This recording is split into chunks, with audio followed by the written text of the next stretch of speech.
ቅመሞች እየወዶች ባሮች እንዴት ናችሁ? ደህና ናችሁ? ሁሉ ሰላም፣ ሁሉ መልካም። እኔ ጋር ሁሉም ሰላም ነው፣ እግዚአብሔር ይመስገን። ሁላችሁ ለቻናል እንዴት ሆናችሁ ላይክ፣ ሰብስክራይብ በማድረግ ቤተሰብ ነው አበረታቱኝ እያልኩ እንግዲህ በጣም ገርሞኝ የተገረምኩበትና የተደነኩበት ነገር ነው የምነግራችሁ። የሆነ ቪዲዮ አይቼ ቅመሞችዬ ማለት ነው ታጥቦ ጭቃ ታውቃላችሁ፣ እጥብ አድርገውን ጽድት አድርገውን ተመልሰን እዛ ቦታችን የምንመለስ ቅመሞች አለን። ሁላችንም ማለት ሳይሆን ከስህተታችን ከደረሰብን ከራሳችን ከህይወታችን ከደረሰብን ችግር የማንማር እህቶቻችን ላይ ከምናየው ነገር የማንማር በቃ በአጠቃላይ ምንም ነገር የማይገባል እስቲ ራሳችን ላይ ደርሶ የራሳችን እኔ እኮ ከሰው እኮ ከህይወቱ ስህተት እኮ ይማራል። እኔ ይሄ ነገር ደረሰብኛል፣ ተሳሳትኳል፣ ከዛ ነገር መማር አለብኝ። ሰው እንዴት እድሜ ልኩ ታጥቦ ጭቃ ይሆናል? እድሜ ልካችንን አንዲት የመዳም ቅመም 6 ስልክ ካርጎ አድርጋ ወደ ኢትዮጵያ ትልካለች። ካርጎ ውስጥ አድርጋ ካርጎ ውስጥ ገባ ማለት ያ ስልክ እንግዲህ ካርጎ ውስጥ ስታደርጉ ጉምሩክ ላይ ይያዛል። ለእያንዳንዱ ስልክ ቀረጽ ይከፈላል፣ ግድ ነው። እና ይሄ ሁሉ ለምን አስፈለገ? ይሄ ሁሉ ለምን አስፈለገ? አንዳንዶቹ ደግሞ በአሻንጉሊት ውስጥ እያደረጋችሁ ስልክ ወደ ኢትዮጵያ ትልካላችሁ። ስልክ ለማን ነው የምትልኩት? ለማን ነው ስልክ የምትልኩት? አንዲት የመዳም ቅመም ለማን ነው? ለጎረቤቷ ልጅ፣ ለአክስቷ፣ ለወንድሟ፣ ለእህቷ፣ ለፍቅረኛዋ፣ አያችሁ አይደለ? ለፍቅረኛዋ፣ ለአጎቷ ልጅ 6 ስልክ። የፍቅረኛዋ እንደውም የፍቅረኞች እንትን ታሽጎ ማለት ነው፣ በስጦታ እቃ ታሽጎ ካርጎ ውስጥ አድርጋው። ያው ሳሚ በጣም እንትን ነበረ፣ ሳሚ ካርጎ ማለት ነው። አይቶላት ሲያሳይ ነበር ቪዲዮን አይታችሁ ከሆነ ማለት ነው። እና ምን ቆይ ምን እየሆንን ነው? ምን ብሩ ያሳዝናችሁ። እኔ ኢትዮጵያ ከመጣሁ እንግዲህ አመት ከምናምን 2 አመት ሊሞላኝ ነው። ጥቅምት ላይ 2 አመት ይሞላኛል፣ ጨርሳለሁ 2 አመት። እና አይደለም ስልክ ገዝቼ ልክ እስካሁን ቤሩት ላይ ሆኜ 1 ስልክ ልክ ያለው ለአንድ ሰው 1 ስልክ ልክ ያለው ለአክስቴ 2 ስልክ የገዛሁት ይቆጨኛል። እንኳን 6 ስልክ አስባችሁታል? 6 ስልክ እንዴ! ቆይ ደግሞ እኮ ስማርት ስልክ እኮ ነው። ስልኮች እኮ ስማርት ምርጥ የተባሉ ስልኮች ናቸው ተገዝተው የሚላኩት ማለት ነው። ለጎረቤት ልጅ ምን አገባሽ? ለጎረቤት ልጅ፣ ላጎት ልጅ ምን አገባሽ? ላጎት ልጅ እንደው ምንስ ተመችቷችሁ ምንስ መዳማችሁ ጥሩ የመጨረሻ የጥሩ መጨረሻ ብትሆ ማለት ነው። ብሩ በቃ መዳማችሁ ጥሩ ሊሆን ትችላል። ጥሩ መዳም ሊኖራችሁ ይችላል። በወር 1,400 1,500 ሊከፈላችሁ ይችላል። 1,600 እስከ 2,000 ሊከፈላችሁ ይችላል። ግን ያ ብር ሄደሽ ነገ መጦሪያሽ ኢትዮጵያ ላይ እኮ ምንም የለሽም አመዳም ሁላ ማለት ነው። ኢትዮጵያ ላይ እኮ ምንም አላስቀመጥሽም። ኢትዮጵያ ላይ እኮ ለራስሽ ብለሽ ምንም አልሰራሽም። ቢያንስ የጭቃ ቤት ሰርተሽ ከሆነ የብሎኬት ቤት መሰረት ለመጀመር ሞክሪ። ቢያንስ ቤት ኖሮሽ ከሆነ የቤትሽን እቃዎች ለመቀየር ሞክሪ። ኢትዮጵያ ላይ ሄደሽ በቃ እንዴት የመዳምሽ ጥሩና በቃ የምትመች ደሞዝሽ አሪፍ ከሆነ ማለት ነው በመዳም ህይወት ቅኝ። በቃ መዳም የምትኖረውን ህይወት እኔም ልኖር ብለሽ ቅኝ። ለምን እኔስ አልኖረውም ይሄን ህይወት? እኔስ ለምን እንደሷ ድልቅቅ ያለ ህይወት አልኖርም ብለሽ ለማንም 6 ስልክ የምትገዥበትን ለሰው ማለት ነው ለሰው 6 ስልክ የምትገዥበትን ብር የቤትሽን እቃ በደንብ አድርጎ ያሟላል። 1 ስልክ ስንት ነው? ቢያንስ ከ1,000 ብር በታች አገዥም አይደለም? 50,000 ብር ለአንድ ሰው 50,000 ብር 50 እንግዲህ 50,000 100,000 200,000 300,000 ማለት ነው። 6 ስልክ 1,000 ብር ብትገዢ 300,000 ከዛ በላይ ገዝተሽ ሊሆን ይችላል። 300,000 ብር ማለት ነው። 300,000 ብር ዛሬ ላይ ቦታ አይገዛም ወይ? 300,000 ብር ዛሬ ላይ ቦታ አይገዛም ወይ? 300,000 ብር ዛሬ የሰራች ባጃጅ አይገዛም ወይ? ቢያንስ በስምሽ ሊብሬ ይኖርሻል። ገባሽ? እነኛ 6 ሰዎች ግን ባልሽም ስልክ የገዛሽለት ይቅርታ አድርግልኝና ማለት ነው ፍቅረኛሽ ስልክ የገዛሽለት ከሌላ ሴት እንዲጀናጀንበት ኢሞ ዋትሳፕ አወርደሽ የላክለት ሌላዋን ሴት ከአንቺ ገንዘብ አንቺን ዝጋ ያልባል። ለሌላዋ ደግሞ ለአንቺ ያለበውን ለዛችኛው ጡት ያጠባል። ከአንቺ አልጎ የወሰደውን ገንዘብ ያችኛዋን ያንደላቀቃል። ከአንቺ በቃ ይሄን አድርግልኝ ብሎ የወሰደውን ገንዘብ ኑሮውን ህይወቱን ይመራበታል። አለቀ። ለምን ዝም ብላ እኮ በነገራችን ላይ ከብት በጠብቁ ልጆች ካላችሁ ማለት ነው ወተቷ ዝም ብሎ የሚፈስ በየከብት ይቅርታ አንዳንድ ላሞች ማለት ነው ወተታሞች ናቸው እና ሳርም ሲግጡ ዝም ብሎ ወተታቸው ይፈስና ውሾች እየመጡ ጡታቸውን ይጠባሉ። የገጠር ልጆች ከብት ጠብቃችሁ ያደጋችሁ ልጆች ኮመንት ጻፉልኝ። ዝም ብሎ ከብቶች ውሾች እየመጡ ጡታቸውን ይጠባሉ። ወተታቸውን ስለሚያዩ ማለት ነው። የላምን ወተት ውሻ ይጠባዋል። አንቺም ልክ ውሻ እንዲጠባሽ እየፈቀድሽ ነው። እያንዳንድሽ የመዳም ቅመም ማለት ነው። እያንዳንድሽ የመዳም ቅመም ስልክ ለጎረቤት ልጅ ገዝተሽ የምትልኪው እንግዲህ ያቺ ሳር ውስጥ ያለ ላም ስትበላ ሳር እንግዲህ ዝም ብሎ ገራማ ስለሆነች ወተቷ ዝም ብሎ ይፈሳል። አያቸው አይደለ? በዚህ በጭንና በጭኗ ይፈሳል። በቃ ውሾች የራሳቸው ውሾች ይጠቡታል ወተቷን ማለት ነው። እና እንጠጣ ነበር እያለብን ሁሉ ዝም ብለን እንጠጣለን። አትራገጥም ምን አትልም። ወተቷ ዝም ብሎ ነው ይፈሳል። አንዳንድ የመዳም ቅመሞቹ ልክ እንደዛው ናቸው። እንግዲህ 6 ስልክ በካርጎ አልጎ 6 ስልክ ገዝቶ ለሰው መላክ ማለት እንግዲህ አስቡ። እዛ ላይ ጉምሩክ ቢያዝብሽ ልጁ ባለካርጎ ጠንቃቃ ባይሆን ባለካርጎ ቀልጣፋ ባይሆን 6 ስልክ ቢያዝብሽ የምከፍሊው መስዋዕትነት የምከፍሊው የምታወጪው ነገር ደግሞ አስቢ። ያንን ከፍለሽ ደግሞ ያንን ስልክ ታወጫለሽ ማለት ነው። ስለዚህ ቅመሞች 6 ስልክ 300 ሺህ ብር ማለት ነው። በቀላሉ በአንዳንድ ሺህ ብር እንኳን ቢታሰብ ስልኩ ጽድት ያለ ስልክ ነው። የባልየው ደግሞ አይፎን ሊሆን ይችላል። የ3 ሺህ ብር ስልክ ሊሆን ይችላል። 3 ሺህ ብር ስልክ ሊሆን ይችላል። አይ አሰባችሁት አይደለ?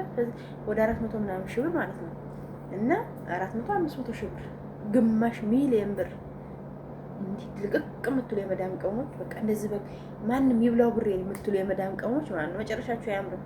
ወይን እየመንገድ ላይ ሻርብሽን እየጎተትሽ ትሄጃለሽ። እውነቱን ነው የምነግራችሁ። እየመንገድ ላይ ሻርብሽን እየጎተትሽ ትሄጃለሽ። ወይም ደግሞ ትሽ ሲሉሽ ትላንት ስልክ እንደ በግማሽ ሚሊየን ስልክ የላክሽላችሁ ሰዎች ትሽ ሲሉሽ ተመልሰሽ እዚሁ አረብ ሀገርሽን ነአም እያልሽ ትኖሪያለሽ። ደንዘሽ ጭንቅላሽ ደንዝዞ ጉልበትሽ አልቆ ጃንጆ ሆነሽ ትቀመጫለሽ። እስቲል ከአንቺ ጋር የምትሰራው እንኳን ከአንቺ ጋር ተግባባ አትሰራም። ለምን? ጭንቅላሽ ደንዝዟል። ጭንቅላትሽ መሀይም ሆነሻል። መሀይም ነሽ። ድሮ መሀይም ያልሆነ ሰው ይሄን ሁሉ አያደርግም። ጭንቅላትሽ መሀይም ስለሆነ የባሰ ደግሞ መሀይም ለመዳም አትመቺ፣ አብራሽ ለምትሰራው ሰው አትመቺ፣ ለመዳም ልጆች አትመቺ። ጸባይሽ ዝም ብሎ አላረለ ዝም ብሎ ዝጋ ሊጨብጡሽ ሲሉ ዝጋ ትበተኛለሽ፣ ዝጋ ሲመክሩሽ ዝጋ ታፈሽዋለሽ። በቃ ዝም ብሎ ውሃ ውስጥ ያለ ኩበት ዝም ብሎ የሚወለላል ዝም ብሎ እየተፈረካከሰ ተበትኖ ያልቃል። ውሃ ውስጥ ያለ ኩበት ማለት ነው። ውሃውንም ይበክለዋል። እሱም በቃ ለጥቅም ላይ አይውልም። ይሸታል። መጨረሻ ላይ ውሃውንም ያሸተዋል። እሱም ተፈረካክሶ ተሰባብሮ ያልቃል። ውሃ ውስጥ ያለ ኩበት ናቸው አንዳንዶች። ሁላችሁንም አይደለም አላችሁ። በቃ ዝም ብላችሁ የምትታለቡ ዝም ብላችሁ ብራችሁ የሚያሳዝናችሁ እስቲል እኔ ልንገራችሁ አይደል እግዚአብሔር እኔ ማለት ነው ከራሴ ህይወት ተማርኩ። ባለኝ ጊዜ ያረኩላችሁ ሰዎች፣ ባለኝ ጊዜ ብዙ ነገር የከፈልኩላችሁ፣ ብዙ መስዋዕትነት የከፈልኩላችሁ ሰዎች በምሰራ ሰዓት ያን ጉልበት ባለኝ ጊዜ በምሰራ ሰዓት ላይ ያረኩላቸው ሰዎች ጥሩ ትምህርት አስተማሩ፣ ጥሩ ምክር መከሩኝ። ማንም የማይመክረው ምክር መከሩኝ። በምን መከሩኝ? ፊት ነሱኝ፣ ሳጣ ናቁኝ፣ ገላመጡኝ። ሳጣ ምንም ሳይኖረኝ ሲቀር ሳጣ ናቁኝ፣ ፊት ነሱኝ። ትላንት እኔ ስሰጣቸው የነበረው እነሱ ደግሞ አልፎላቸው ህይወት ላይነታችን ነች አይደለ? አልፎላቸው ተቀይረው በሚሊዮን ሲሆኑ እኔ ጠየኳቸው ትንሽ ብር ነበር። 200 ሺህ ብር ጠየኳቸው። በ3 ሚሊዮን ያላቸው ሰዎች 200 ሺህ ብር ስጠይቃቸው የለንም ነው ያሉት። ትላንት እነሱ በጣም ቸግሯቸው እኔ ነበርኳቸው። ህይወቴ የገዛ ህይወቴ ቅጥቅጥ አድርጎ አስተማረኝ። የገዛ ህይወቴ በደንብ አድርጎ ምክር እኔ ትምህርት ቤት ከ1 እስከ 9 ከተማርኩት ይልቅ ስደት በደንብ አድርጎ ጥጥጥ አድርጎ አስተማረኝ። ትዕግስቴን እርግጥ አድርጎ አስተማረኝ። ስደት ትዕግስትን እስኪ በቃኝ ድረስ ገንዘብ እንዴት መያዝ እንዳለብኝ እስኪ በቃኝ ድረስ ነው ያስተማረኝ። እኔ በስደት ያልተማርኩትም እኔ ዩኒቨርሲቲ ብገባ ራሱ የዩኒቨርሲቲ ተማሪ የማይማረውን ትምህርት እኛ ስደተኞች ተምረናል። ግን ጎበዝ የሆነው ደግሞ ተገብራለን። ጎበዝ ጀግና ቆራጥ የሆነው ተግባር ላይ እናውለዋለን። ግን አንዳንዶቹ ደግሞ ማለት ነው የሆነ በቃ ምላሱ ጥሩ የሆነ ሰው ቆዳውን የባብ ቆዳ ይዞ የሚመጣ ሰው ማለት ነው። የባብን ቆዳ አይታችሁ ያምራል አይደል? ለስላሳ ነው ቆዳው እና አይታችሁ ግብዝ ብላችሁ የምትሄዱ ሰዎች አላችሁ። እንዴ ሰው ለጎረቤት ምን አገባሽ? ለአክስት ላጎት ልጅ ምን አገባሽ? አንቺ ምን አገባሽ? ነገ ቢቸግርሽ የአክስት ያጎት ልጅ አንቺን አይዞሽ ሊልሽ ነው። ነገ ቢያምሽ አንድ ቀን የ100 ብር ጁስ ገዝቶ አንድ ቀን ሊጠይቅሽ ይችላል። አንድ ቀን ከዛን ዝም ብሎ ከጠናበሽ ወይ በሽታ ወይ ሌላ ነገር ነው የበሽታሽን ስም አንቺ የምታውቂውን በሽታ እሱ ስም አውጥቶ የበሽታሽን ስም ያዘራልሻል። እሱ ስም ጨምሮ ያልታመምሽውን በሽታ ጨምሮ ይነግርልሻል። ስለዚህ አንዳንድ የመዳም ቅሞች ማለት ነው ታጥቦ ጭቃ አትሁኑ። ከጓደኞቻችን ህይወት እንማር፣ ከራሳችን ህይወት እንማር። ግድ ራሳችን ካልነደድን ራሳችን ያ ነገር ካልደረሰብን መሆን የለበትም። እኔ አብሬው ለተማርኩ ሰውዬ ወይም ደግሞ አብሬ ያልተማርኩ ስልክ ገዝቼ የምልከው ምን ስለሆነች ነው? ሁማን ሄር ገዝታችሁ የምትልኩ ልጆች ማለት ነው ምን አገባችሁ? ምን ግብት ምን ቁርጥ አድርጓችሁ ነው ሁማን ሄር ገዝታችሁ የምትልኩት? እኔ ምን አገባኝ? ጸጉሯ እሷ እንትን ባትል ምን አገባኝ? እስቲል እኮ እኔ ለራሴ ያምረኛል አይደል? ለራሴ እስኪ ለራሴ ዘንጪ በቃ ወርቅ ግዥበት። ይሄን 300 ሺህ ብር ወርቅ ግዥበት። ይሄን 6 ስልክ የገዛሽው ወርቅ ግዥበት። በቃ አጊጪ ለፍተሽ ነው አይደለ? እዚህ ጋር ክሎሮክስ ሽታ አለ፣ የዲቶል ሽታ አለ፣ የፍሌሽ ሽታ አለ፣ የስንት ኬሚካሎች ሽታ አለ። ምግብ የምትሰሪው እንደዛ 18 ሰዓት ቆመሽ ነው። አሁን ቁርስ ሰርተሽ አሁን ምሳ ተብለሽ ነው። አሁን የሆነ ጣፋጭ ስሪ ተብለሽ ነው። አሁን መክሰስ ስሪ ተብለሽ ነው። አሁን የሆነ ጓደኛዬ ትመጣለች የሆነ ነገር ስሪ ተብለሽ ነው። አሁን እህቴ ጋር ልሄድ ነው ራስ ስሪ ተብለሽ ነው። ገባሽ? አሁን ተበልቶ አሁን ሾርባ ስቲል እኮ ሴትዮሽ ቤት ቁጭ ካለች ስልክ ላይ ካለች እኮ ማለት ነው ቲክቶክ ላይ ያየችው ምግብ እኮ አሁን ስሪ ብላ ቪዲዮ የምትልክልሽ ሰው ነች አሰርታሽ። ይሄንን ማለት ነው ደም ተፍተሽ ያገኘሽውን ገንዘብ ለማንም የምትልኪው ምግብ የምትሰሩ ልጆቹ ማለት ነው ቁጭ ብላ እንደዚህ ስክሮል እያደረገች የሆነ ነገር ካማራት ዲኮሩ ካማራት ምግቡ እስኪ ይሄን ስሪ ትልሻለች። ሾርባ እስኪ ይሄን ሞክሪ አሁን በልታ እኮ አሁን ሞክሪ ትልሻለች። ለምን? እሷ ስለከፈለችሽ እንደፈለገች ታዞርሻለች። እሷ ስለከፈለችሽ ስለምትከፍል ነፃነት አላት። በቃ በነፃነት ታዝሻለች። አንቺ ስለሚከፈልሽ ነፃነት አለሽ። ይሄን ገንዘብ በነፃነት ነው የምታገኘው። ይሄን ገንዘብ እንደፈለግሽ ተኝተሽ፣ እንደፈለግሽ ተናግረሽ፣ እስቲል እንደፈለግሽ በልተሽ፣ እንደፈለግሽ ጠጥተሽ፣ እንደፈለግሽ ለብሰሽ ነው አይደለም? እንደፈለግሽ አይደለም፣ እንደፈለግሽ ለብሰሽ፣ እንደፈለግሽ አይተሻቸው ራሱ እኮ አይደለም የሚከፈልሽ ይሄ ገንዘብ። ስሰጥሽ እኮ በግራ እጇ ነው እንደዚህ እኮ ከዲ የምትልሽ እኮ አላህ ያድሽ አፍያ ማገሰርቲ ያለይ ብላ አይደለም እኮ የምትሰጥሽ ይሄን ገንዘብ ደስ ሳይላት ገንዘቡ ስሰጥሽ እኮ በአይኗ ማለት ነው። ወይም መጥባቷን ታያለች ተጸድቷል ወይስ አልተጸዳም፣ ወይም ቤቷን ታያለች፣ ወይም ልብሷን ታያለች ተተኩሷል ወይስ አልተተኩሰም። እኔ በኔ ስለደረሰብኝ ይሄን ነገር የምነግራችሁ ቤቴ ተጸድቷል ወይስ አልተጸዳም። ብሯን ታስባለች። በቀን ስንት ብር ነው የምከፍለው? ስንት ሰዓት ተኝታ ስንት ሰዓት ትነሳለች? የኔ እንደዚህ ነው ካልኩሌት የምታደርገው። ይሄ ሁሉ መስዋዕትነት ከፍዬ ይሄ ሁሉ ነገር ስቃይ አይቼ እዛ ጋር የልጆቼ ናፍቆት ሻል አድርጌው ለምን ልጆቼ ነገ የሰው ፊት እንዳያዩ ላጤ በሆንኩ ሰዓት ያባከንኩት ጊዜ እየቆጨኝ ደግሞ ጊዜ ርስጣቸው እንኳንም አባከንኩ እንኳንም ከህይወቴ ተማርኩ። ገባችሁ? እንኳንም የኔ ህይወት አስተማረኝ። እንኳንም ሰው እኔ ሰውን አልበደልኩ እንኳንም እነሱ በደሉ። መጨረሻ እኔ ከሚስማር የበለጠ ጠነከርኩ። ገባችሁ አይደለ? እኔ ሚስማር ሆንኩባቸው አሁን ላይ ማለት ነው። ስለዚህ ጊዜ ይቀያየራል። እድሜ እየገፋ ነው የሚሄደው። አሁን የምትሰሩ ልጆች ማለት ነው ሰጥለጥ ብላችሁ ይሄ ኮተት ይሄ ቅራቅንቦ ምናምን እያያችሁ አትሰብስቡ። ወደ ኢትዮጵያ ይሄንን ልላክ እንደዚህ ዳርግ ምናምን አትበሉ። ካርጎም የምታደርጉበትን ብር ሂሳብ ስሩ። መጀመሪያ ደፍተርና ወረቀት ያዙ። እኔ በነገራችን ላይ ደፍተር ከኔ ጋር ይጠፋል። ደፍተርና አንተ ነፍ ነው አንዳንድ ልጽፋቸው ስላሉ ማለት ነው። እና የሆነ ነገር ስታረጉ ደፍተርና እስክሪብቶ ያዙ።